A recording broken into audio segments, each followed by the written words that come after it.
Welcome to Guide Guru. We hope this video helps. You start by preparing both devices.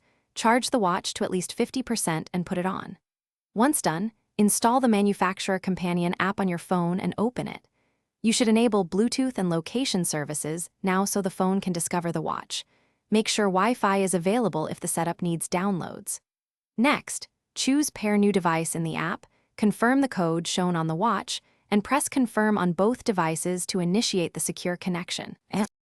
Once paired, you need to configure core settings and sync data. Sign into the manufacturer account when prompted so backups and cloud features work. Grant permissions for notifications, contacts, location, and health data. If a firmware update appears, accept it. Updates fix bugs and enable new features. Then choose which notifications and health metrics to sync. This controls battery and privacy. Finally, customize the watch face and shortcuts so the most used function. To finish, you verify everything works. Make a test call, send a message, and check heart rate or step sensors. Walk for a minute to confirm step counting and GPS when applicable.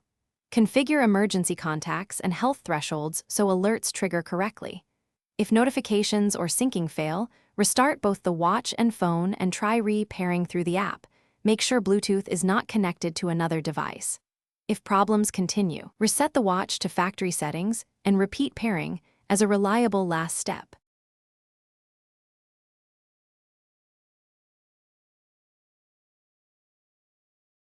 Thanks for watching.